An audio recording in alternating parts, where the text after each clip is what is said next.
oscillator or number of the hydrogen atom or something like that, anything. From very close looking, you will see that. Anyway, so the question is very big. The question is that if I fix the temperature of the system T, what is the probability of the finding of the one of the energies here? So you know, it's very much looks like this question. For example, you have just one system with 3 energy level. Again, I repeat that we have one system with 3 energy level, 1, 2, 3. Energy of the level 1 is 1, 2, 3, and they want to ask you to find the possibility of to have a specified value of the total energy. So in our case, we don't have one particle, so we have a large number of deaths. We have a large number of the system with, for example, 3 level, and I ask you to find the possibility, the number of the possibility to get for example, the energy of 100 out of all. So you will have many possibilities. With one particle you can handle by hand, just plain. But when you have if you have a similar system like that, like what I have here, to finding the probability of the spatial energy ER will be a given or desired, what I want, desired total energy for the system. And it will be comes like that. You see, what is the difficulty? The difficulty is that I can tell you that I can find I can provide this energy for you just by setting one particle here and look at, and I don't know, setting 2 particles in the level of the 3 of the next one, and 1 in the upper level of that, and who know that, huh? Who can know that? Because the number of the particle, I mean the number of the element in the ensemble are very big. Each one has a large number of the energy states. So who can say me that this is not the solution? You need to systematically find a way to find the number of the possibility of getting a total energy like ER, E or ER, it's just a symbol. By distribution and n number of particles or given number of the particles, I don't know n or anything, during the whole system. So it's hard actually, it will get hard because we need to work with factorial actually, as you see. Even this question can be solved by factorial, maybe you guessed that. You can. Some of you written in the homework, but I was not ask you to use this factorial or this.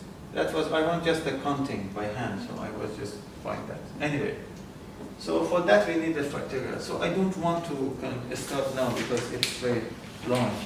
So just keep it here, and not only the number of possibility. I want to find the things which you call it PR, the number of the possibility of possible configuration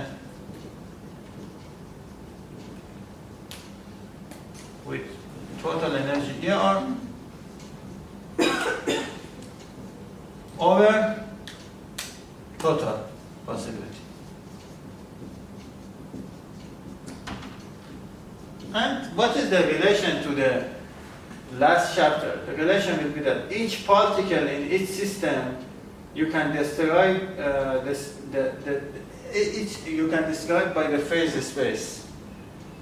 So they have density. So their density is rho. So rho as a function of Q and P. So we will try to relate this P to the volume of the phase space or something like that. But before I will give you the solution. So solution will be like that.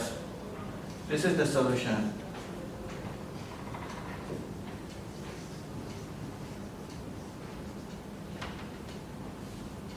All. Beta here is 1 over kt. K is the Boltzmann constant, T is temperature. And look at that. This is a. Are you sure the system is in equilibrium? Yes. So, and the steady state. So, can I write instead of the energy? I can write Hamiltonian for here, no? And it seems that you have a density because the P is probability. Probability is proportional to density. If you have a more state, you get more probability, no? If you have less state, you get. I mean, if you give me the part of the phase space like here, the part of the phase space which are very crowded, so they have more probability than the one which you have just is like that. They have more P. The P is bigger than the other one P. There is a very naive relation between rho and the P, as you see. If you have more possibility, you have more P. So it seems that this is some kind of the rho. Huh? And the surprising thing is that it satisfies the Liouville theorem. What is the Liouville theorem? Liouville theorem for a steady case say that find the odd solution for this equation, rho h. And if rho is exponential, so they will communicate with each other. Poisson bracket of the h and exponential of this is. So there is it's a chain. So I needed to develop this change. I will start to calculate that, but I will try to find this equation by easy way because it's hard really to get this equation. When we find that, we use this similarity just, but it's very here. There is a physics here. Energy is the expectation value of Hamiltonian. To make the expectation value, you need to have a Hilbert space or something like that. This is quantum mechanics. So we will continue that again in the chapter 5 about the quantum ensemble. So I think it's enough for today. It's enough just at least we finish this.